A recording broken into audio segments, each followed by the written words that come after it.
வட மாநிலங்களில் தேர்தல் நடக்க உள்ளதை அடுத்து கோவையிலிருந்து சொந்த ஊருக்கு செல்ல ரயில் நிலையத்தில் குவிந்த வடமாநில தொழிலாளர்கள்.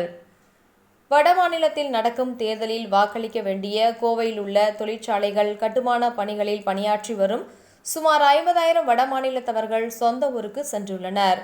நாடு முழுவதும் 543 தொகுதியில் மக்களவைத் தேர்தல் 7 கட்டமாக நடந்து வருகிறது. இதுவரை 4 கட்டமாக தமிழ்நாடு உள்பட 23 மாநிலங்களில் 378 தொகுதியில் தேர்தல் நிறைவடைந்துள்ளது.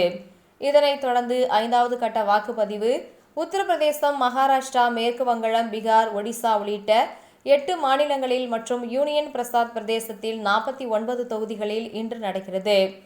இதனைத் தொடர்ந்து 6வது கட்ட தேர்தல் உத்தரப்பிரதேசம், ஹரியானா, பீகார், டெல்லி, மேற்கு வங்காளம், ஜார்க்கண்ட் உள்ளிட்ட மாநிலங்களில் வரும் 25ஆம் தேதி நடக்கிறது.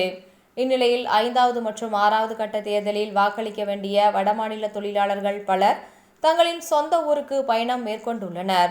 அதன்படி கோவையில் உள்ள தொழிற்சாலைகள், கட்டுமான நிறுவனங்கள், உணவகங்கள், நட்சத்திர விடுதிகளில் உள்ளிட்ட இடங்களில் பணியாற்றி வரும் வடமாநில தொழிலாளர்கள் சுமார் 50,000 பேர் மக்களவை தேர்தலை முன்னிட்டு தங்களின் சொந்த ஊர்களுக்கு செல்கின்றனர்.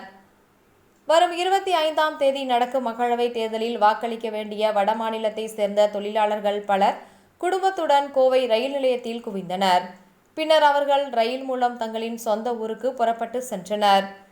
கடந்த வாரம் மேற்கு வங்காளம், பீகார், ஜார்க்கண்ட், மகாராஷ்டிரா, ஒடிசா, உத்தரப்பிரதேசம், மத்திய பிரதேசம் பகுதியில் நடந்த 4வது கட்ட தேர்தலில் வாக்களிக்க சென்ற வடமாநில தொழிலாளர்கள் 10,000க்கும் மேற்பட்டவர்கள் ரயில் மூலம் கோவை திரும்பினர். இவர்கள் தங்களின் பணியை நாளை முதல் துவங்க உள்ளனர். இருப்பினும் 5வது, 6வது கட்ட தேர்தலில் வாக்களிக்க வேண்டிய கோவையிலிருந்து சுமார் 50,000 பேர் வடமாநிலத்தவர்கள் சொந்த ஊருக்கு சென்றுள்ளதால் தொழில் நிறுவனங்கள், உணவகங்கள் மற்றும் கட்டுமான பணிகள் பாதிப்பு ஏற்பட்டுள்ளது.